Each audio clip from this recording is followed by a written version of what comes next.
इथे पंतप्रधान नरेंद्र मोदींची महाराष्ट्रातली पहिली सभा चंद्रपुरात पार पडणार आहे। मोदी आपल्या आशीर्वाद देण्यासाठी चंद्रपुरात येणार असल्याचं मुनगंटीवारांनी म्हटलंय।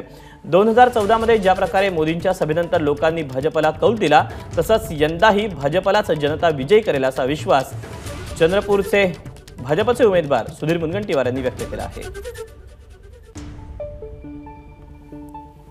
महाराष्ट्रातली पहिली सभा नरेंद्र मोदींची आज चंद्रपूरला होत आहे।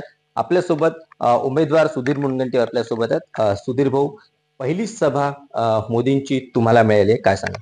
नाही, आनंद होतोय। माननीय मोदीजींनी आग्रहपूर्वक मला लोकसभेची तिकीट दिल्यानंतर माननीय मोदीजींनी चंद्रपूर पासून सुरुवात करण्याचा महाराष्ट्रात निर्णय केला। मला आशीर्वाद देण्यासाठी येत आहे आणि देशामध्ये माननीय मोदीजी प्रधानमंत्री होणार याबद्दल एकाही व्यक्तीच्या मनात मी कधी शंका पाहत नाही।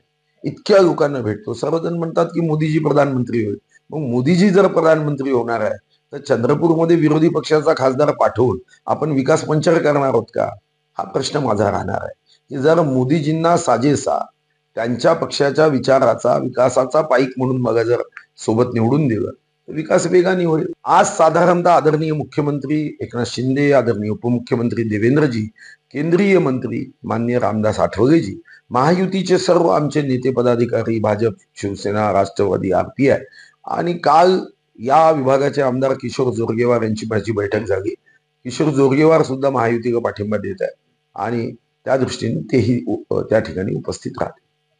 तर 2014 मध्ये ज्या प्रकारे मोदींची सभा लकी ठरली होती, तशीच 2024 मध्ये सुद्धा लकी ठरेल अशी अपेक्षा मुनगंटीवारांनी व्यक्त केली आहे। सारंग पांडे, एबीपी माझा, चंद्रपूर। एबीपी माझा, उघडा डोळे बघा नीट।